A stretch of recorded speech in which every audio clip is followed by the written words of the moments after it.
ইউনূসকে জাতীয় সংস্কার ও অভ্যুত্থান নিহতদের কেন জাতীয় শহীদ ঘোষণা করা হবে না, হাইকোর্টের রুল। দেখায় দেয় বিএনপি প্রশ্নের মুখে তারেক রহমান।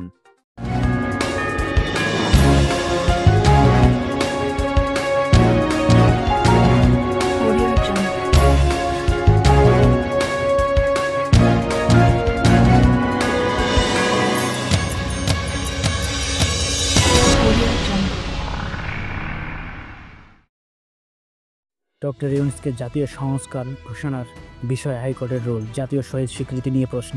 বাংলাদেশ সুপ্রিম কোর্টের হাইকোর্ট বিভাগ এক যুগান্তকারী রুল জারি করেছে, যেখানে জানতে চাওয়া হয়েছে নোবেল বিজয়ী অর্থনীতিবিদ ডক্টর মোহাম্মদ ইউনূসকে কেন জাতীয় সংরক্ষণ হিসেবে ঘোষণা করা হবে না। একই সাথে বিভিন্ন গুরুত্বপূর্ণ আন্দোলনে নিহতদের কেন জাতীয় শহীদ হিসেবে স্বীকৃতি দেওয়া হবে না, সে বিষয়ে ব্যাখ্যা চেয়েছে আদালত।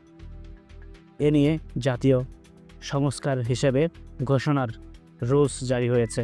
হাইকোর্ট সরকার সংশ্লিষ্ট পদক্ষেপসমূহকে 4 সপ্তাহের মধ্যে কারণ ব্যাখ্যা করতে বলা হয়েছে। ডক্টর ইউনূস বাংলাদেশের একজন আন্তর্জাতিক খ্যাতিসম্পন্ন অর্থনীতিবিদ। তিনি ক্ষুদ্র ঋণ ব্যবস্থা চালু করে বিশ্বব্যাপী দরিদ্র বিবেচনায় অন্যান্য ভূমিকা রেখেছেন। এই আবেদনের জন্য তিনি 2006 সালে নোবেল শান্তি পুরস্কার ভূষিত হন। তার গ্রামীণ ব্যাংক মডেল আজও বিশ্বের বহু দেশে অনুসরণী হিসেবে বিবেচিত হয়। এমন একজন ব্যক্তিত্বকে জাতীয় সংরক্ষণ হিসাবে আদালতের মন্তব্য করে জানিয়েছে রাষ্ট্র উচ্চিত জাতির শ্রেষ্ঠ সন্তানদের যথাযথ মর্যাদা প্রদান করা। ডক্টর ইউনূসের মতো আন্তর্জাতিকভাবে সম্মানিত ব্যক্তির কোনো রাষ্ট্রীয় স্বীকৃতি দেওয়া হচ্ছে না, তা জানা দরকার। আদালতে একই সাথে বিভিন্ন আন্দোলনের প্রাণ হারানো নিরীহ মানুষের জাতীয় স্বীকৃতি না পাওয়া নিয়ে উদ্বেগ প্রকাশ করেছে।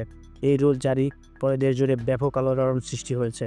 সামাজিক, সাংস্কৃতিক এবং শিক্ষানবিদের একাংশ মনে করেছে এটি একটি বিশ্বব্যাপী সিদ্ধান্ত, যাতে গুরুত্বপূর্ণ ব্যক্তিদের সঠিক মূল্যায়ন নিশ্চিত করতে হবে।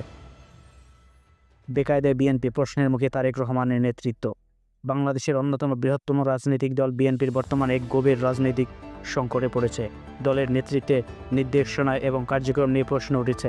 বিশেষ করে দলীয় প্রধান হিসেবে তারেক রহমানের ভূমিকা নিয়ে আঙ্গুল তুলেছে মহলটি এবং বিএনপি তর্কের মুখে পড়েছে। তারেক রহমান বর্তমান লন্ডনে অবস্থান করেছেন এবং সেখানে থেকেই দল পরিচালনা করেছেন। তবে তার বিষয়ে অবস্থান এবং সরাসরি মাঠের থাকার কারণে দলের অভ্যন্তরে সমর্থকদের মধ্যে একটি বিভ্রান্ত ও হতাশা বিরাজ করেছে। অনেকের মতে দলের গুরুত্বপূর্ণ সিদ্ধান্তগুলো সঠিকভাবে বাস্তবায়ন হচ্ছে না, যার ফলে আন্দোলন, নির্বাচনী কৌশলী কিংবা সাংগঠনিক দিক থেকে দল এক প্রকার হস্তব্যবতার মধ্যে পড়েছে।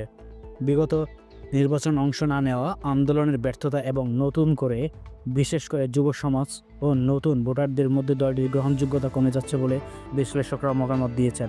রাজনৈতিক বিশ্লেষকরা মনে করেছেন এই একটি রাজনৈতিক দলের সাফল্য নেতৃত্বের জন্য মাঠে সরাসরি নেতৃত্বে সাংগঠনিক শক্তি ও জনগণের সাথে কার্যকর যোগ্যতা অত্যন্ত জরুরি।